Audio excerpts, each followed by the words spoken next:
नमस्कार दोस्तों, मैं प्रशांत सिंह आपका अधिकारी वाला यूट्यूब चैनल पे फिर से एक बार स्वागत करता हूँ। आज हम लोग एक नया विषय स्टार्ट करेंगे और समझेंगे कि उसे कैसे पढ़ा जाए और उसकी क्या स्ट्रेटजी बनती है और उसके सिलेबस को समझेंगे कि उनसे क्या-क्या चीज़ें आती हैं। तो उस नए विषय का नाम है संविधान और भारतीय राज्य व्यवस्था।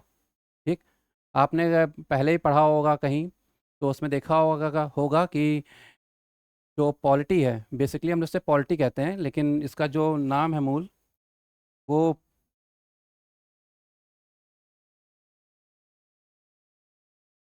संविधान। हम लोग जो अध्ययन करते हैं वो करते हैं हम लोग संविधान का और राज्य व्यवस्था का। संविधान और राज्य व्यवस्था।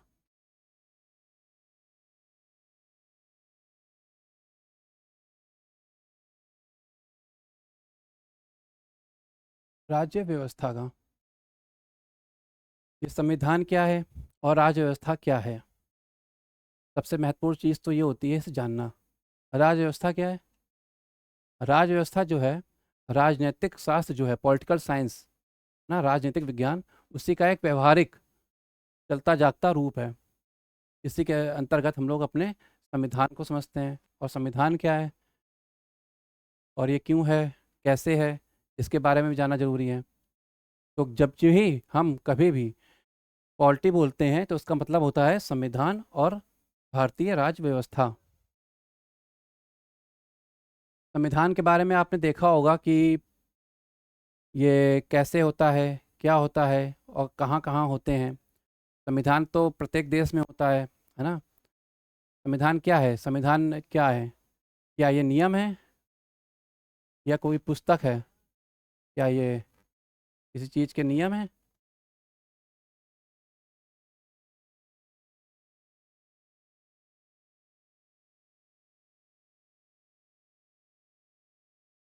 नियम है या पुस्तक है?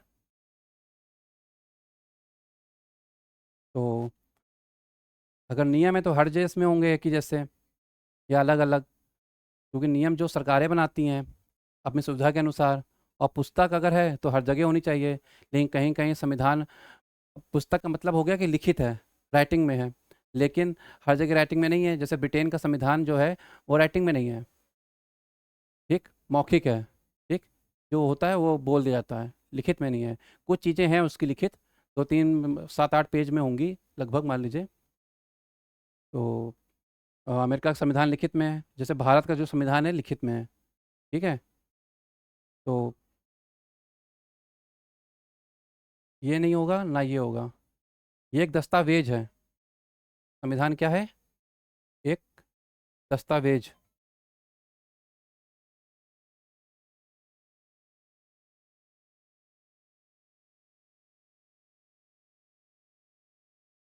एक दस्तावेज है, ठीक? इसी के अंतर्गत एक चीज़ आती है संविधान में। जब हम लोग कोई चीज़ पढ़ते हैं, बुक पढ़ते हैं, तो आप कभी भी पहला पेज देखेंगे तो उसमें भूमिका या प्रस्तावना लिखा होता है ना? कि इस पुस्तक में क्या है, तो ये प्रस्तावना क्या है। संविधान निर्माताओं ने जब संविधान बनाया तो उसमें भी कुछ चीज़ें डाली शुरुआत में कि पता चले कि ये क्या है। तो प्रस्तावना, ये प्रस्तावना क्या है? प्रस्तावना क्या होती है? जब बुक में पहला पेज हम लोग पढ़ते हैं, खोलते हैं, तो पहले पेज में आती है विषय सूची, क्या-क्या विषय हम पढ़ेंगे। फिर उसके दूसरे पेज में भूमिका या प्रस्तावना होती है।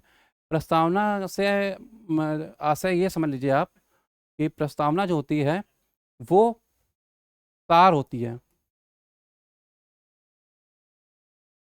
सार किस चीज़ का, है ना? संक्षेप में क्या होगा इसमें, क्या-क्या चीज़ें शामिल की गई हैं और क्यों की गई हैं, तो वो चीज़ें हैं इसमें, प्रस्तावना में। राज्य व्यवस्था को अगर हम लोग देखें तो इसमें शासन और प्रशासन, मूलतः इन 2 चीज़ों का अध्ययन करते हैं। शासन क्या है और प्रशासन क्या है, ठीक? ये समझेंगे। अब चीज़ों में बहुत सी चीज़ें ऐसी हैं कि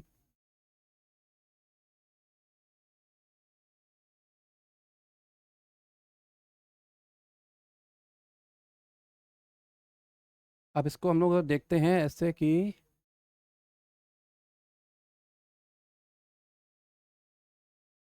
ठीक, अब सही है, अब सही है ना?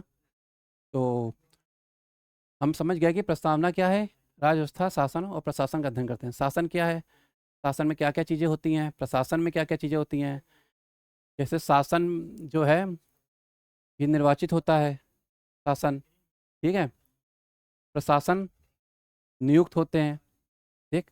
जैसे आईएएस पीएस के वाले हो गए, और भी जो प्रशासन में कर्मचारी होते हैं तो वो नियुक्त होते हैं। इनका कार्यकाल जो होता है एक बंधा हुआ होता है कि 3 साल रहेंगे, 5 साल रहेंगे, या तुरंत खत्म हो जाएंगे। प्रशासन में ऐसा नहीं है, इनका एक निश्चित कार्यकाल बना होता है। लेकिन प्रशासन जो है वो शासन के अधीन ही कार्य करेगा और कहीं कार्य नहीं करेगा।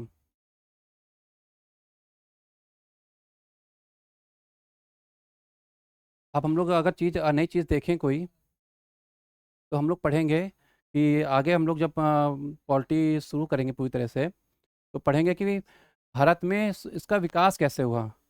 भारत में अंग्रेज़ों ने विकास किया, सब जानते हैं कैसे हुआ। जब अंग्रेज जो भारत आए, जैसे कोई व्यक्ति, आप ऐसा समझिए, जब आप किसी के घर जाते हैं तो आप चीज़ों को देखते हैं लोगों की, तो तुरंत उसके स्थिति के बारे में आप जानकारी नहीं हासिल कर पाते हैं, समझना पड़ता है। बाहरी व्यक्ति हैं, उनके घर में कैसा क्या चलता है, कैसे उठते हैं, कैसे बैठते हैं, कैसे बोलते हैं, इन सब चीज़ों के बारे में कैसे पता चलेगा। तो वहाँ रहने पर, और रहने के साथ साथ उनके नियम बनाने पड़ेंगे। अगर उनके नियम चलेंगे तो उनके नियम, और आपके नियम चलेंगे तो आपके नियम।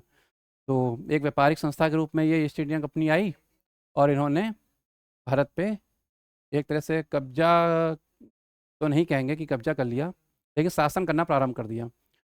तो इन पर कार्य करने के लिए इनको कुछ नियम बनाने पड़े, क्योंकि भारत में जो व्यवस्था थी वो मध्यकालीन थी। अंग्रेज यूरोप में मध्यकाल का दौर समाप्त हो चुका था, आधुनिक दौर शुरू हो चुका था यूरोपीय देशों में। अमेरिका में भी ऐसे ही हालात थे। तो भारत का संवैधानिक विकास हम लोग पढ़ेंगे कि भारत का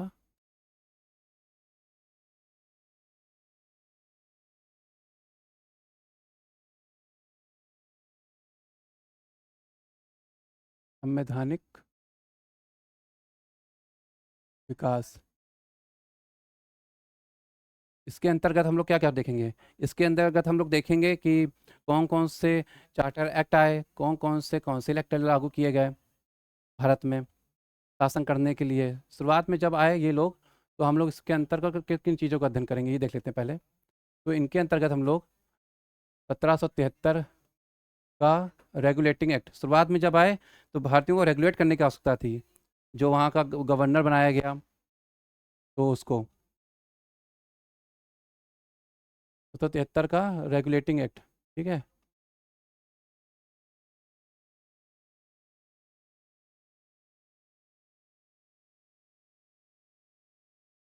इसी तरह आगे एक आया 1784, 1784 में पिट्स इंडिया एक्ट, ठीक। पिट्स,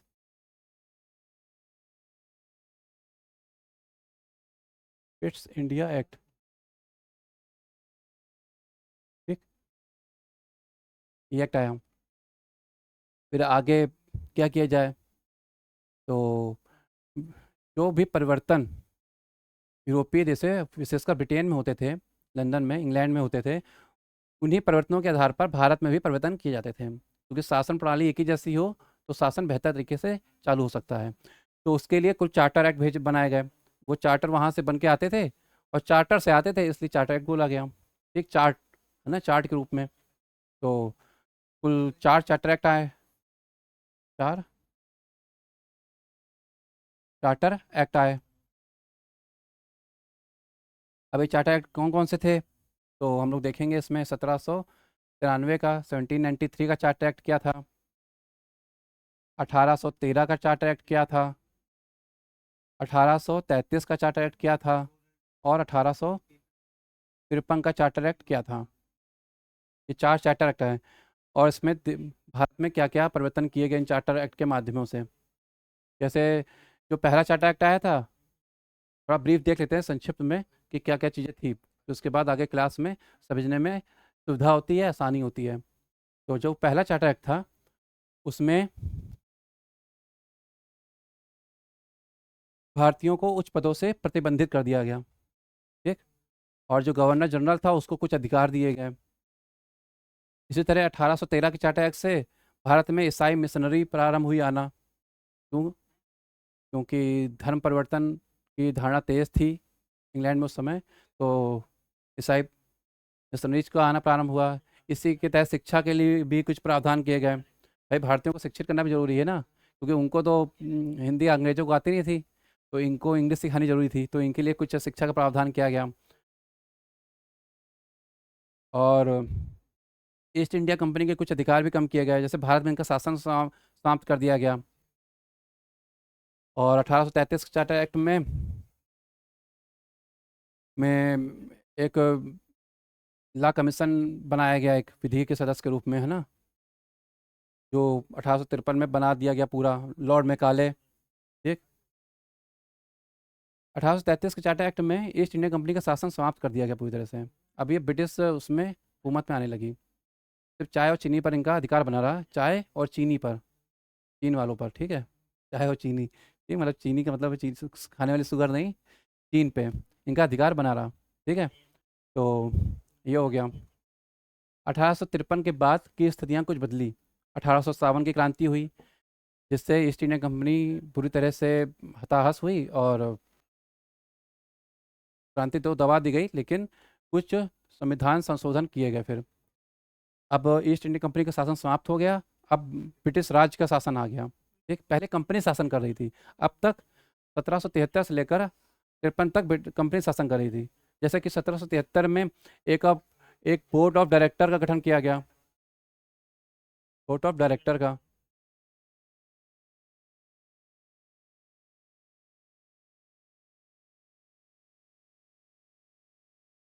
ठीक। और उसके बाद 1784 में एक बोर्ड ऑफ कंट्रोल का गठन किया गया, डायरेक्टर डायरेक्ट करने के लिए और कंट्रोल कंट्रोल करने के लिए, ठीक है। बोर्ड ऑफ डायरेक्टर और बोर्ड ऑफ कंट्रोल, ये कंपनी सब कर रही थी। चार चार्टर एक्ट लाई वो, जो वहाँ कंपनियों में उनके यहाँ होते थे संशोधन, वो यहाँ भी करते थे। अब क्या हुआ, तो जब 57 की क्रांति समाप्त हुई, तो 1858 में भारत शासन अधिनियम आया है, ठीक। 1858 में भारत शासन अधिनियम आया, इंडिया गवर्निंग एक्ट, ठीक। भारत में शासन कैसा किया जाए, इसलिए ये एक्ट लाया गया, भारत शासन अधिनियम।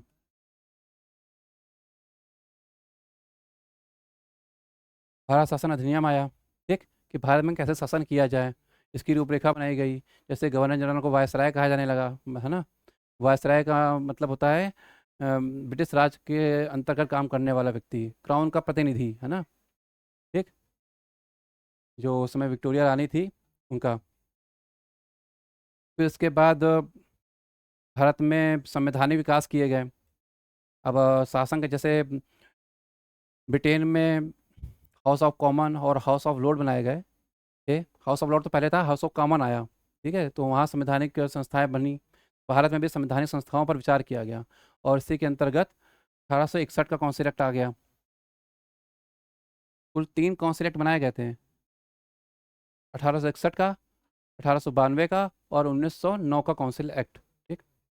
1861, 1892 और 1909, ये काउंसिल एक्ट हैं, ठीक है।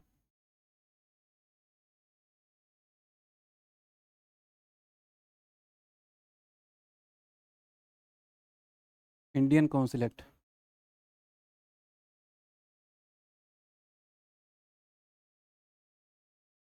ठीक। इसी तरह 1919 में अधिनियम बने, 1935 में आया अधिनियम, ठीक है। तो 1919 में इसी तरह एक कानून बनाया गया, 1919 में, ठीक।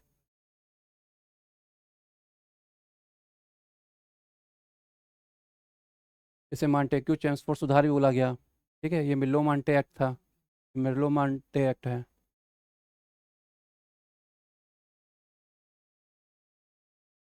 मॉन्टे, एक मिनट।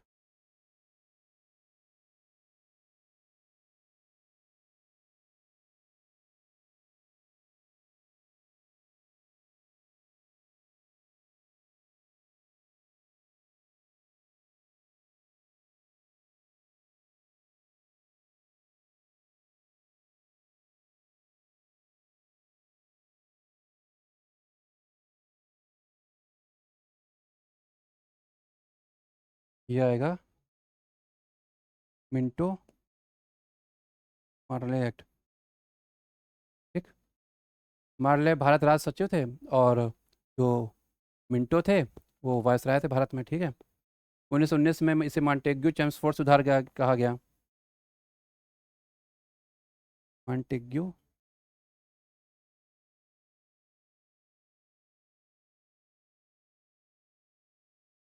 चेम्सफोर्ड सुधार के नाम से फेमस रहा है। इसमें प्रांतों में दोहरी व्यवस्था शुरू कर दी गई इसके तहत। ठीक है, मॉन्टेग्यू चेम्सफोर्ड सुधार के तहत प्रांतों में दोहरी व्यवस्था शुरू कर दी गई। 1919 में क्या किया गया? 1919 में अ, अंग्रेजों को अलग से पृथक निर्वाचक सिस्टम एक तरह का शुरू कर दिया गया। ठीक है, निर्वाचन के अधिकार दे दिए गए। ये भी एक पड़ाव था फूट डालो राज करो निधि का।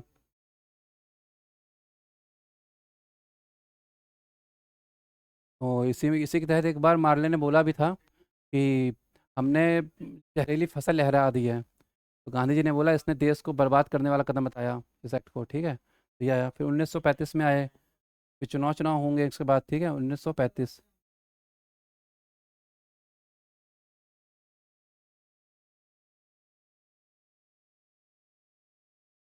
1935 में भारत शासन अधिनियम आया। ठीक है, ठीक है, 1935 में इसमें प्रांतों में दोहरी व्यवस्था शुरू की गई थी 19 में, और इसमें समाप्त कर दी गई। फिर उसके बाद चुनाव हुए, फिर भारत का संवैधानिक विकास प्रारंभ हुआ। ठीक है, स्वतंत्रता प्राप्ति के बाद भारत का संविधान का निर्माण कार्य प्रारंभ हुआ। ये सब चीज़ें आएंगी। ठीक है, ये हम लोग पढ़ेंगे आगे।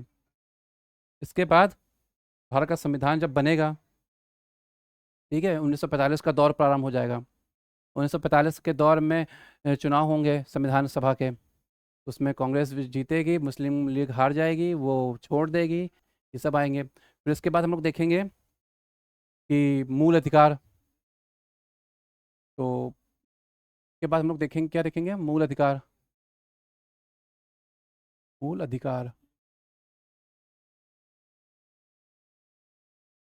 मूल अधिकार देखेंगे। नीति निर्देशक तत्व देखेंगे। नीति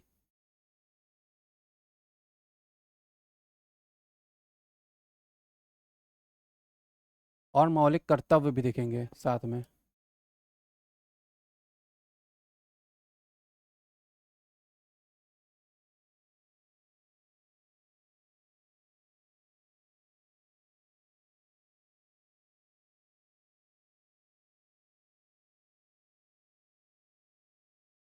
कर्तव्य भी देखेंगे। मूल अधिकार या मौलिक अधिकार क्या हैं, इसके बारे में समझेंगे। नीति निर्देशक तत्व क्या हैं? DPSP, directive directive principle of state policy. ठीक, और मौलिक कर्तव्य देखेंगे, फंडामेंटल राइट्स।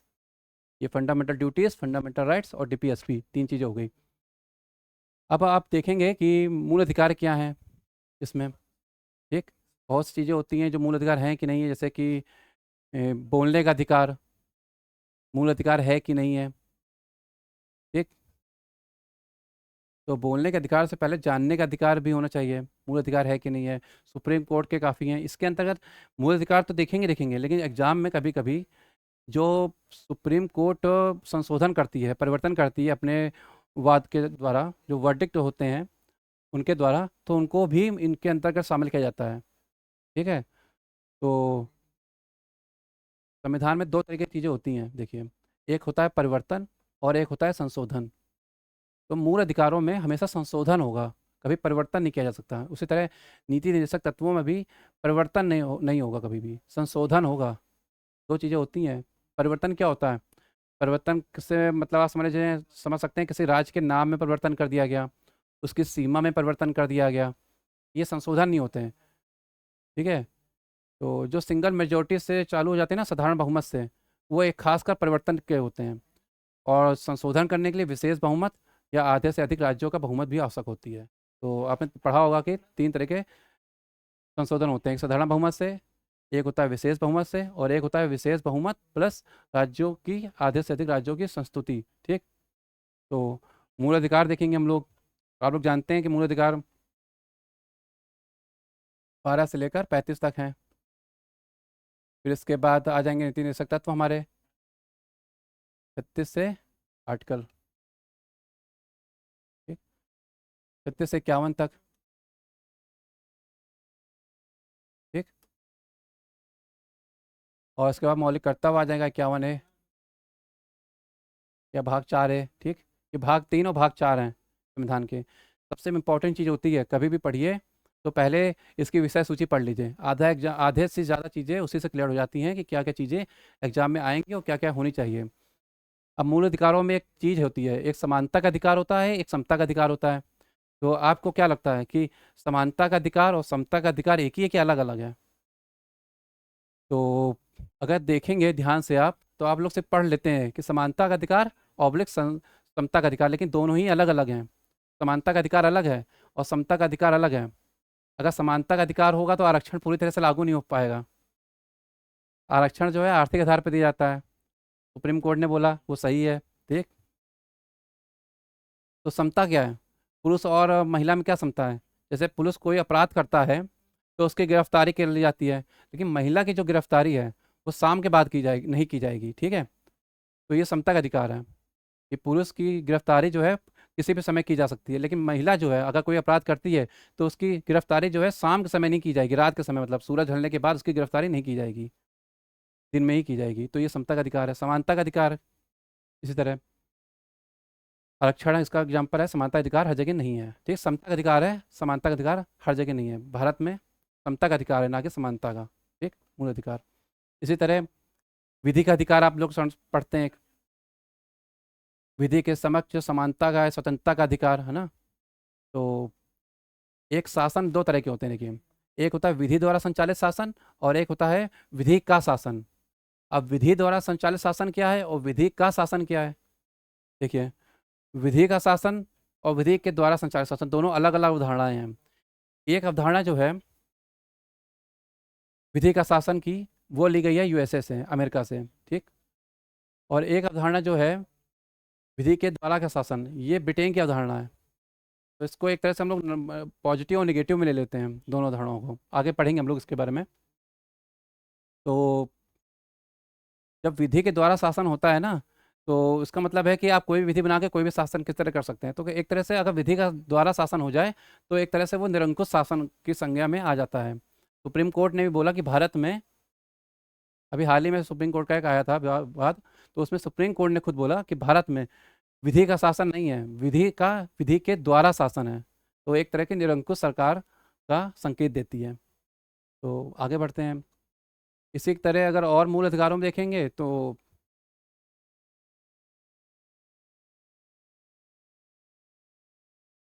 धार्मिक स्वतंत्रता का अधिकार आता है। ठीक। इसी तरह और नीति निदेशक तत्व। अब देखिए, सुप्रीम कोर्ट क्या ने एक वर्डिक्ट दिया था बीच में, बहुत पहले 1986 के आसपास दिया था कि नीति निदेशक तत्व जो है मूल अधिकार से ऊपर हैं। ठीक है। कहीं कहीं मूल अधिकार और नीति निदेशक तत्वों में भिन्नता नहीं है, लेकिन भारत में नीति निदेशक तत्व क्या है, एक निगेटिव अप्रोच, पॉजिटिव अप्रोच लेते हैं, ये पॉजिटिव अप्रोच लेते हैं। राज्य जैसे जैसे सक्षम होता जाता है वैसे वैसे इनको लागू करता चला जाता है। ठीक है। आपने बहुत चीज़ें देखी होंगी इसमें जो आपको मूल अधिकारों में भी मिलती हैं। ठीक। जैसे नीति निदेशक तत्वों में अभी हाल ही में समान नागरिक संहिता, है ना, एक समान नागरिक संहिता आई थी, आर्टिकल 44 है, समान नागरिक संहिता, है ना। ये हाल में किस राज्य ने लागू किया आपको पता होगा? उत्तराखंड ने। गोवा में भी वैसे समान नागरिक संहिता है। ठीक। लेकिन वो राज्य की श्रेणी में कम गिना जाता है, तो एक तरह से इसको समझिए कि अभी हाल ही में किसने लागू किया है, तो उत्तराखंड। गोवा में भी समान नागरिक संहिता लागू होती है। समान नागरिक संहिता से मतलब आप ये समझ लीजिए ये सभी नागरिकों के लिए एक जैसे कानून, जैसे भारत में विवाह के कानून अलग अलग हैं, मुस्लिम पर्सनल लॉ अलग है, हिंदू पर्सनल लॉ अलग है, हिंदू विवाह अधिनियम अलग है ना, उत्तराधिकार अधिनियम अलग है। वैसा नहीं है, सबके लिए कानून एक ही जैसे है। ठीक। तो मौलिक कर्तव्य, देखिए मौलिक कर्तव्य जो है ना, मौलिक कर्तव्यों के बिना मूल अधिकारों का तो कोई औचित्य ही नहीं है। सबसे पहले तो अपने कर्तव्य पहचानेंगे तभी तो हम लोग मूल अधिकार जानेंगे, है ना। जैसे मूल अधिकारों में प्रेस की स्वतंत्रता का अधिकार है, बोलने का अधिकार शामिल कर दिया गया है। लेकिन सुप्रीम कोर्ट ने कहा जो बोलने का जिसको अधिकार है उसको जानने का भी अधिकार है, लेकिन जानने के पहले उससे अपने कर्तव्यों का भी जानना जरूरी है। इसी तरह एक व्यक्ति के बारे में बोला था, नाम लेना तो उनका उचित नहीं है, जेएनयू के विद्यार्थी रहे थे वो, तो उनके लिए बोला गया था कि मूल अधिकार तो उनको बोलने का अधिकार तो उनको दे रही है सरकार, संविधान उनको बोलने का अधिकार तो दे रहा है और जानकारी का भी अधिकार दे रहा है, लेकिन बोलने से पहले अपने कर्तव्यों का भी ध्यान देना ज़रूरी है। ठीक। तो ये सब चीज़ें हैं, क्योंकि मूल मौलिक कर्तव्य में कहा गया था ना कि कहीं कहीं इनको मानना या कुछ करने पर ही बाध्य नहीं है, लेकिन ऐसा नहीं है। कहीं कहीं मौलिक कर्तव्यों की परिभाषाएं चेंज हैं, किताबों में तो वही सब लिखा है, लेकिन जो सुप्रीम कोर्ट के निर्णय आते हैं उनके उनको भी मूल अधिकारों की श्रेणी में शामिल किया जाता है। ठीक है। जैसे बिजली पाने का अधिकार, जीवन जीने का अधिकार, आर्टिकल आर्टिकल 21 में है। जैसे आर्टिकल 21 कहता है कि व्यक्ति को अपना जीवन साथी चुनने का अधिकार है, तो क्या जीवन साथी चुनने का अधिकार है किसी को? ठीक। लिव इन रिलेशनशिप भी आती है, लेकिन अभी हाल ही में उस पर भी बात चल रहा है। तो ये सब चीज़ें हो गई। इसके बाद हम लोग संसद देखेंगे, संसद में क्या क्या चीज़ें हैं, संसद के अंग देखेंगे, राज्यसभा, विधान लोकसभा और राष्ट्रपति, फिर प्रधानमंत्री देखेंगे। ठीक है। तो इसमें हम लोग फिर आगे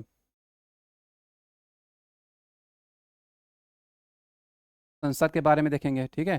संसद क्या है, कैसे बनी, कैसे इसका गठन होता है, कौन सा भाग है, ये सब चीज़ें इसी के अंतर्गत हम लोग राष्ट्रपति पढ़ लेंगे।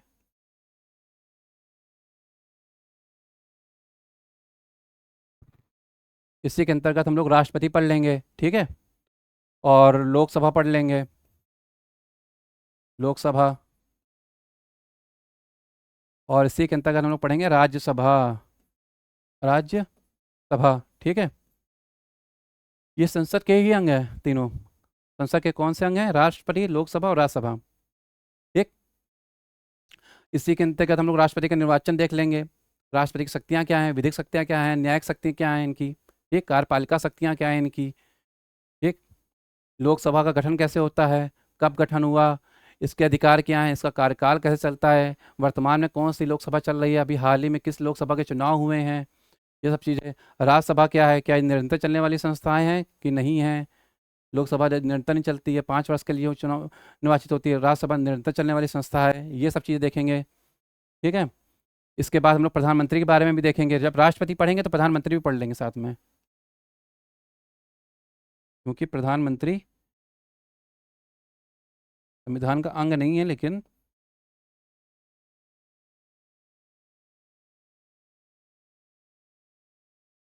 एक प्रमुख भाग जरूर कह सकते हैं कि प्रधानमंत्री हैं, इसीलिए हैं प्रधानमंत्री। ठीक है। जैसे कि एक आर्टिकल उसमें 74 है, वो कहता है कि राष्ट्रपति को सहायता एवं सलाह देने के लिए एक मंत्रिपरिषद होगी, जिसका प्रधान जो होगा वो प्रधानमंत्री होगा, प्रधानों का मंत्री प्रधानमंत्री। ठीक। क्या क्या नियुक्तियां हैं इसकी, राष्ट्रपति के साथ इसके क्या क्या चीज़ें चलती हैं, क्या इन दोनों की तुलना देख लेंगे, राष्ट्रपति की शक्तियां देख लेंगे। साथ साथ में कहते हैं कि तुलनात्मक अध्ययन करना सबसे बेहतर तरीका होता है, अगर आप किसी भी चीज़ की तुलना कर लेते हैं तो फायदेमंद है, क्योंकि संविधान और राज्य व्यवस्था में भी यही अंतर हो जाता है, इनकी तुलना जरूरी हो जाती है, क्योंकि संविधान जो है थियोरेटिकल पोर्शन एक तरह का समझिए। ठीक है।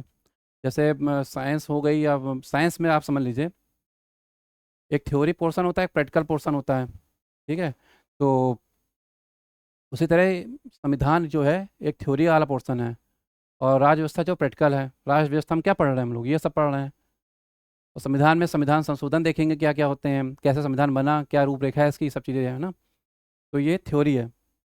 राष्ट्रपति प्रधानमंत्री के बारे में सब जानते हैं, सभी राजनीतिज्ञ हैं। तो इसके बाद हम लोग अध्ययन करेंगे, साथ में हम लोग कुछ चीज़ें देखेंगे।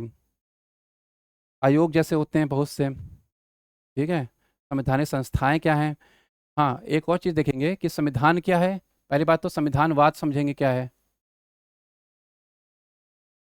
ये चीज़ तो बहुत ही इंपॉर्टेंट थी, छूट कैसे गई। संविधानवाद पढ़ लेंगे। संविधानवाद के अंतर्गत हम लोग कार्यपालिका, न्यायपालिका और विधायिका पढ़ लेंगे। इसी के अंतर्गत हम लोग शक्ति शक्ति पृथक्करण का सिद्धांत पढ़ लेंगे। ये सब चीज़ें पढ़ लेंगे। फिर इसके बाद कुछ चीज़ों पे भी देखेंगे, इनकी परिभाषाएं क्या होती हैं, इनका मतलब क्या है। जैसे संविधिक निकाय, ठीक, स्टैट्यूटरी बॉडी क्या होती हैं, संवैधानिक बॉडी संस्थाएं क्या होती हैं, ठीक है। संवैधानिक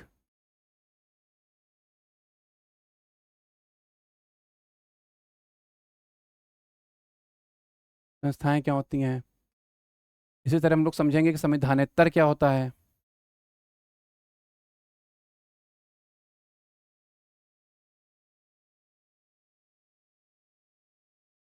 और इसी तरह हम लोग समझेंगे कि गैर संवैधानिक क्या होता है। वैसे गैर संवैधानिक कोई शब्द नहीं होता है, लेकिन हम लोग इसको देख लेंगे।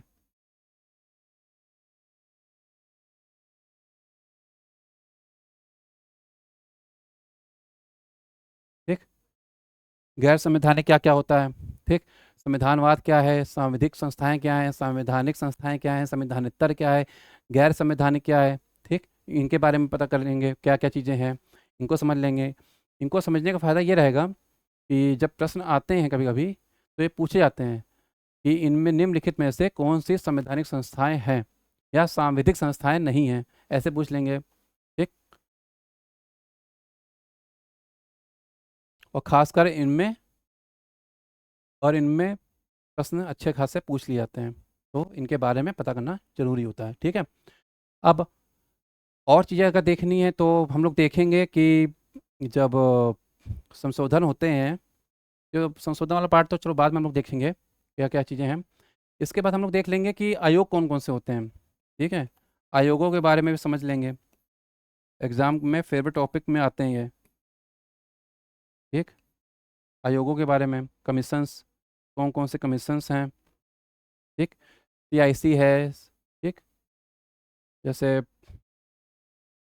सीआईसी के बारे में पढ़ लेंगे, सी, और एक सीईसी होता है, ठीक है, इनके बारे में पढ़ लेंगे। सीएजी के बारे में पढ़ लेंगे। आयोग तो नहीं कहेंगे, इसे संस्था कह देंगे, आयोग तो नहीं कहेंगे, चलो ये हटा देते हैं इसे, ठीक। सीआईसी सीएसी हो गया। इसी तरह पब्लिक सर्विस कमीशन के बारे में पढ़ लेंगे, ये भी तो आयोग है। यूपीएससी, और ठीक, इसके बारे में पढ़ लेंगे, ठीक। और भी काफ़ी चीज़ें होती हैं आयोग के बारे में, जैसे फाइनेंस कमीशन हो जाता है, वित्त आयोग हो जाता है, ठीक है।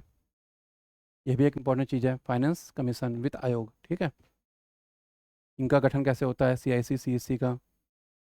चीफ इंफॉर्मेशन कमीशन हो गया, चीफ इलेक्शन कमीशन हो गया। न्यायपालिका के बारे में पढ़ेंगे हम लोग।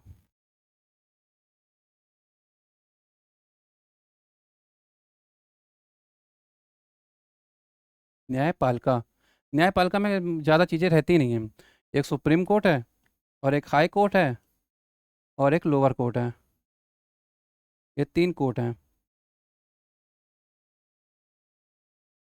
तो एक पिरामिड की जैसी संस्थाएं हैं, ठीक है। तो इनकी संरचना कैसी है, पिरामिड जैसी है, ऐसे। ये लोअर कोर्ट मान लीजिए, ये हाई कोर्ट मान लीजिए, और ये सुप्रीम कोर्ट, सर्वोच्च संस्था है। देखिए पिरामिड की खासियत क्या होती है कि जैसे जैसे इसका दायरा बढ़ता है, ये ऊपर जाता है नीचे से, वैसे वैसे इसका दायरा कम घटता जाता है। तो इस तरह इसकी पहुँच है, ठीक है, ये सब समझेंगे। न्यायपालिका में ही पढ़ेंगे कि न्यायपालिका के अधिकार क्या क्या हैं, न्यायिक पुनरावलोकन के बारे में समझेंगे, संविधान की व्याख्या के बारे में समझेंगे, ठीक है।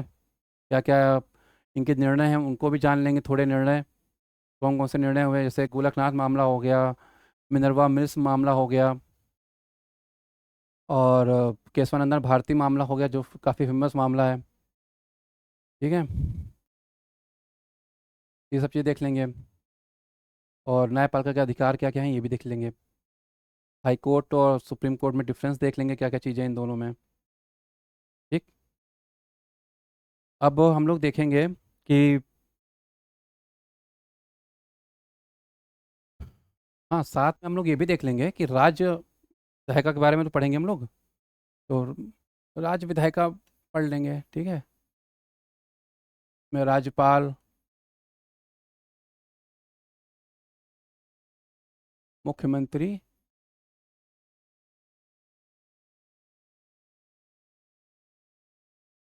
विधानसभा, और आ जाएगी इसमें विधान परिषद। विधान परिषद जो है वो सभी राज्यों में तो है नहीं, तो कुछ राज्यों में है, जैसे उत्तर प्रदेश में है विधान परिषद। एक विधान परिषद एक बार टाइम पास कहते हैं इसको, कि जो बिल्स अधिनियम आते हैं उनको देरी करने के लिए बनाई गई हैं, ठीक है। राज्यसभा के तर्क में बनाई गई, लेकिन ज़रूरी है, ठीक है। अगर कोई बिल जो है अधिनियम जल्दबाजी में या गलत तरीके से बन जाता है, तो उसके बारे में ये विचार करती हैं और आगाह करती हैं कि ऐसा नहीं होना चाहिए, तो कोशिश करती हैं, ठीक है।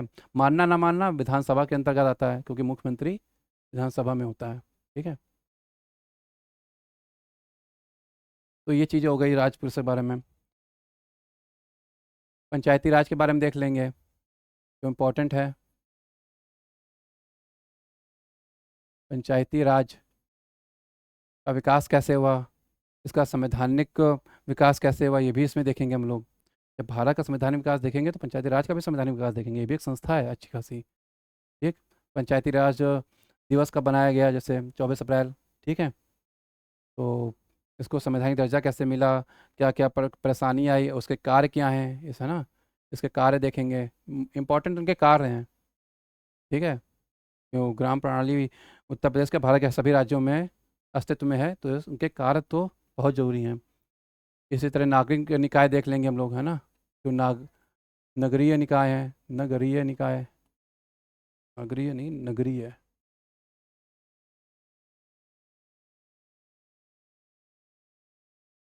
नगरीय निकाय देख लेंगे, ठीक। किस किस संशोधनों के माध्यम से दोनों आए, 23 और 74 कॉन्स्टिट्यूशन अमेंडमेंट, इनको देख लेंगे, ठीक है। इसके बाद सॉरी, इसके बाद हम लोग देखेंगे संवैधानिक संशोधन।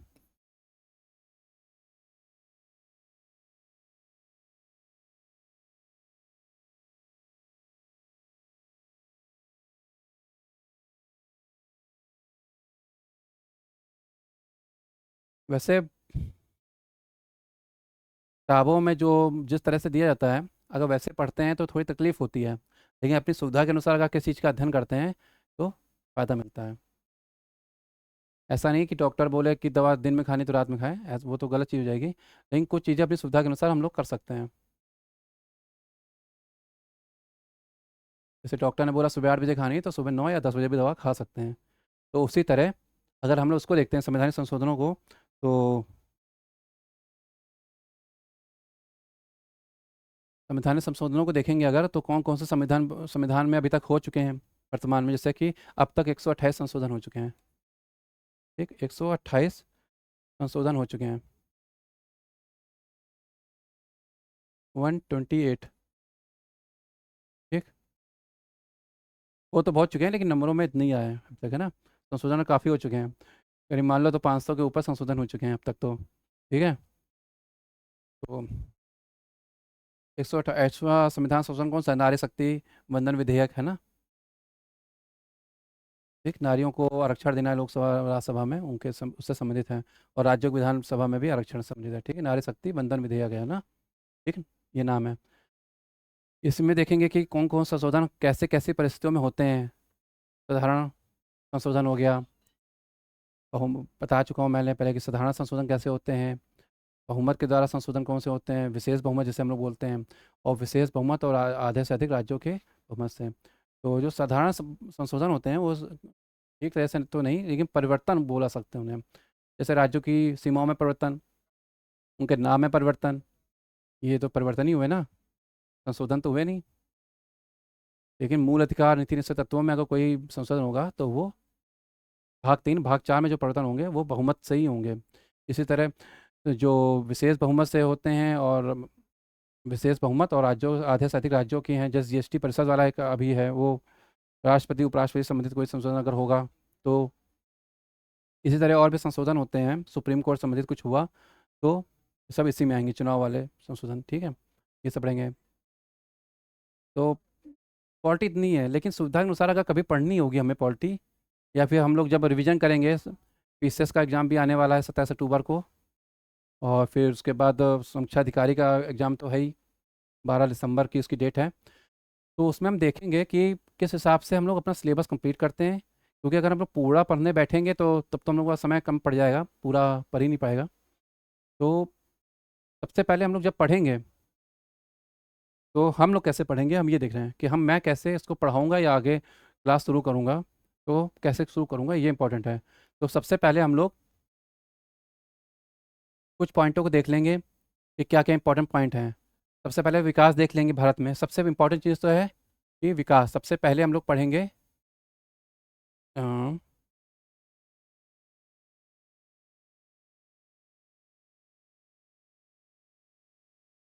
कैसे पढ़ेंगे?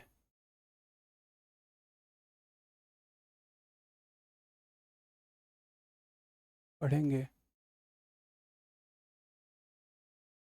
ये ये कैसे पढ़ेंगे, ये इम्पोर्टेंट है। तो सबसे पहले हम लोग पढ़ेंगे विकास, ठीक? संवैधानिक विकास,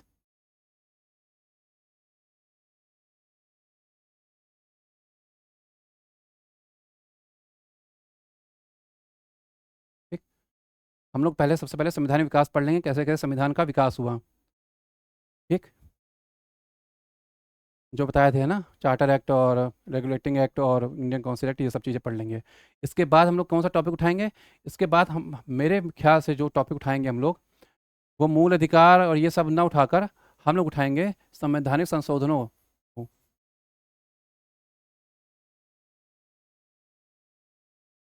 संवैधानिक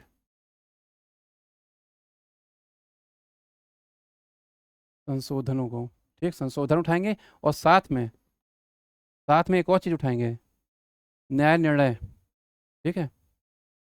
न्याय निर्णय का मतलब हो गया कि सुप्रीम कोर्ट के निर्णय।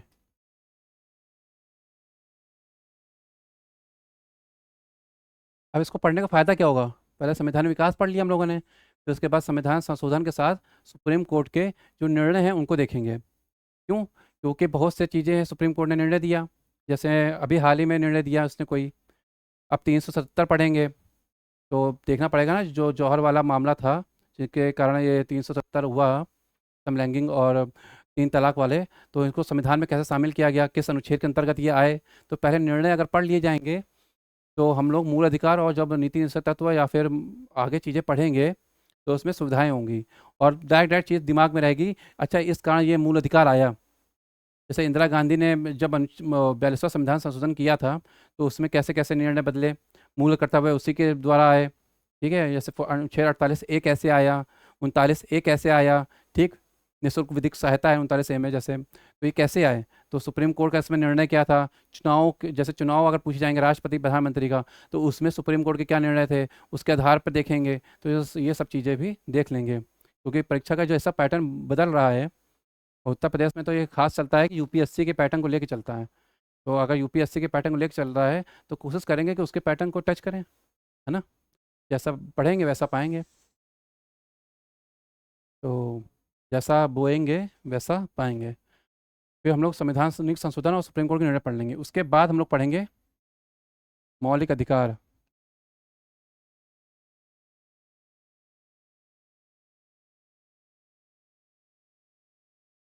मौलिक अधिकार पढ़ेंगे, ईपीएसपी पढ़ेंगे, ठीक? और मूल कर्तव्य तो पढ़ेंगे ही पढ़ेंगे, इसके साथ ही आ जाता है, वो भाग 4 है, इसके साथ ही जुड़ा हुआ है। ठीक, ये 2 चीज़ें पढ़ेंगे। नागरिकता भी पढ़ेंगे हम लोग, कैसे नागरिकता संशोधन हुए हैं वो भी पढ़ेंगे। वो सब संवैधानिक संशोधन के अंतर्गत हम लोग नागरिकता भी पढ़ लेंगे। नागरिकता का अधिकार क्या है, ये सब चीज़ें क्या हैं सब। ठीक, तो मूल अधिकार और डीपीएसपी हो गए। इसके बाद हम लोग पढ़ेंगे चौथा आइटम जो हम लोग का होगा वो होगा राष्ट्रपति, क्योंकि इनके बिना तो कोई काम होएगा ही नहीं, क्योंकि इनके हस्ताक्षर के बिना कोई अधिनियम बनता ही नहीं है। ठीक है, बिल बना रहेगा वो, एक्ट नहीं बनेगा जब तक राष्ट्रपति हस्ताक्षर नहीं करते। तो राष्ट्रपति जरूरी है। राष्ट्रपति के बाद हम लोग पढ़ेंगे प्रधानमंत्री को।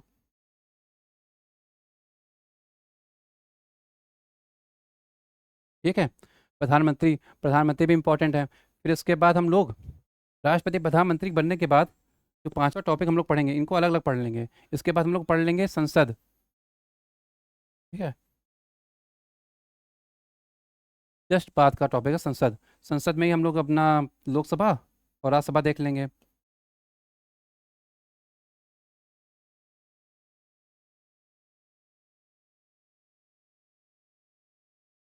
और इसी लोकसभा राज्यसभा में इसकी इनकी समितियां भी देख लेंगे, जो समितियां बनती हैं ना, जो पीएससी का क्या रोल है इसमें, सीएजी का क्या रोल है। ठीक है, और एस्टिमेट कमेटी जैसे बनती है उनका क्या रोल है। ठीक है, तो क्या क्या समितियां हैं, क्या क्या चीज़ें बनती हैं, इन्हीं दोनों के अंतर्गत पढ़ लेंगे। साथ में समितियां भी लिख लेते हैं, है ना। संसदीय समितियां, इनको बोलते हैं हम लोग संसदीय समितियां, पार्लियामेंट्री कमिटीज़, समितियां। कोई दिक्कत की बात नहीं है। कहीं ज़्यादा कठिन अगर हिंदी होएगी तो उसके साथ इंग्लिश भी मैं क्लास में बोल दूंगा या लिख दिया करूंगा। ठीक है, तो उसकी कोई परेशानी की बात नहीं है। वैसे इस पॉलिटी में ऐसी कोई चीज़ नहीं है जो हिंदी और इंग्लिश में दिक्कत हो पढ़ने में। ठीक है, तो इनको पढ़ लेंगे हम लोग। इसके बाद 6 टॉपिक उठाएंगे हम लोग न्यायपालिका का।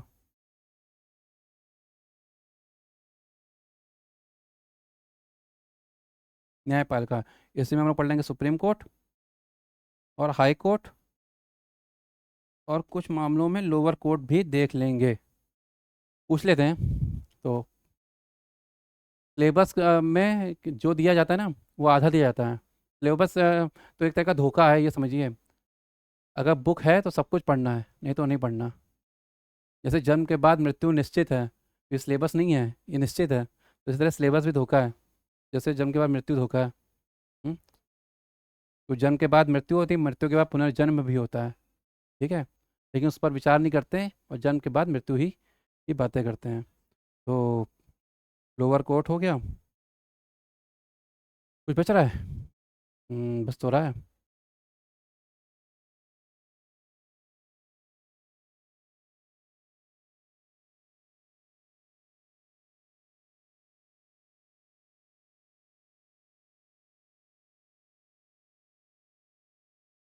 ठीक, अब 7वें टॉपिक में क्या पढ़ा जाए। न्यायपालिका हो गई, कुछ आयोगों को देख लेंगे, जो संवैधानिक संस्थाएं हैं उनको देख लेंगे, आयोग देख लेंगे।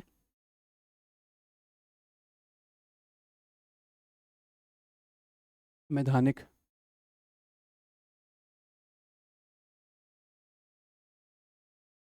संस्थाएं देख लेंगे। आयोग भी जरूरी हैं और संवैधानिक संस्थाएं भी जरूरी हैं। क्या क्या है ना, वही संवैधानिक संस्थाएं, सीआईसी सीएसी, जो भी संविधान में दी गई हैं। ठीक है, फाइनेंस कमीशन के बारे में देखेंगे। फाइनेंस कमीशन जब पढ़ेंगे तो साथ में बजट भी पढ़ेंगे। ठीक है, बजट वैसे उसका विषय है, लेकिन कुछ चीज़ें बजट की हैं, तो हम लोग बजट इसमें ही पढ़ेंगे। इकोनॉमी में भी पढ़ेंगे, लेकिन इसमें भी फाइनेंस कमीशन के साथ ही बजट भी पढ़ लेंगे। इसके बाद हम लोग क्या पढ़ लेंगे, इसके बाद हम लोग देखेंगे कि कौन कौन सी चीज़ें और आती हैं। जैसे इसी के साथ ही लोकपाल देख लेंगे हम लोग। इंपॉर्टेंट चीज़ टॉपिक है लोकपाल लोकायुक्त, इसी में आ जाएंगे। उसके बाद 8वां टॉपिक जो हमारा होगा वो अनुसूचियाँ होगा। अनु शेड्यूल किया गया है ना, जो अनुसूचियाँ दी गई हैं हमारे यहाँ द्वारा, उनको देखेंगे। ठीक है, अनुसूचियों को देख लेंगे। कि 12 तक जो अनुसूचियाँ हैं, पहली अनुसूची क्या है, दूसरी अनुसूची क्या है, तीसरी, चौथी, पाँचवीं, छठी, सातवीं, आठवीं, नौवीं, 10वीं, 11वीं, 12वीं। ठीक, इन्हीं अनुसूचियों में हम लोग भाषा देख लेंगे। ठीक है, जो भाषाएं दी गई हैं संविधान में, इन्हीं अनुसूचियों में हम लोग विषय देख लेंगे राज्य के। प्रधानमंत्री, ठीक। और अनुसूचियों देखने के बाद हम लोग नवा टॉपिक जो उठाएंगे वो पंचायती राज का होगा।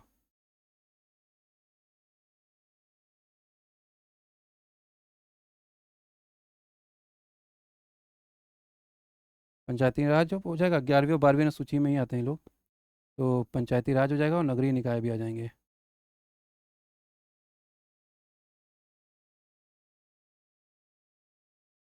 ठीक, अब देखें कुछ छूट रहा है, अगर कुछ छूट रहा है तो उसको ऐड कर लिया जाए तो ज़्यादा सही है। ठीक है, तो हाँ, संवैधानिक विकास हो गया, संवैधानिक संशोधन हो गया, सुप्रीम कोर्ट का निर्णय हो गया, मौलिक अधिकार हो गए, डीपीएसपी हो गया, राष्ट्रपति प्रधानमंत्री हो गया। एक चीज़ छूट रही है, संसद हो गया।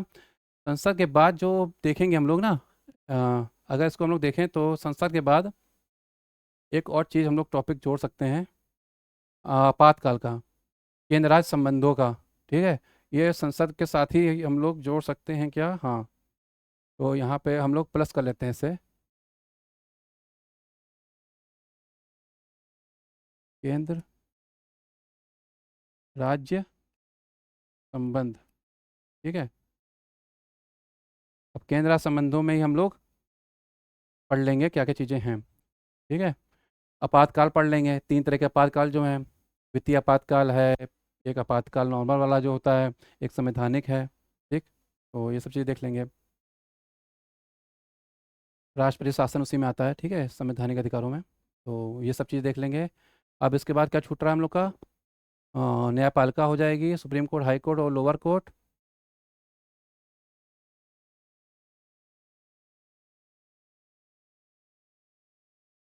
ठीक, लोअर कोर्ट, आयोग हो गए, संवैधानिक संस्थाएं हो गई, लोकपाल हो गया, अनुसूचियाँ हो गए, पंचायती राज और नगरीय निकाय हो गए।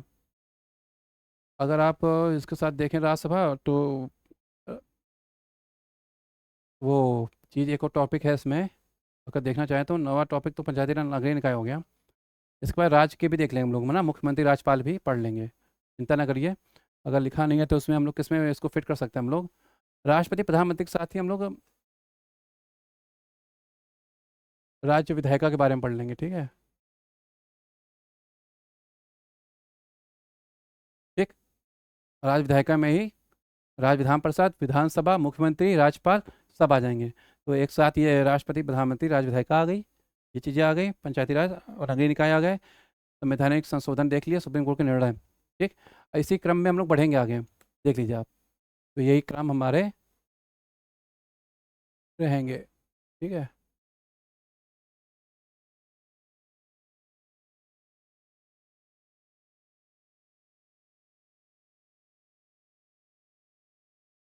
ठीक, यही क्रम रहेंगे, और कुछ चीज़ें अगर छूटेंगी तो वो आगे बीच बीच में ऐड करते रहेंगे, कोई परेशानी की बात नहीं है। अगर कोई छूट गया हो तो आप कमेंट करके मुझे बता दीजिएगा, तो उस पर भी ध्यान दे लिया जाएगा।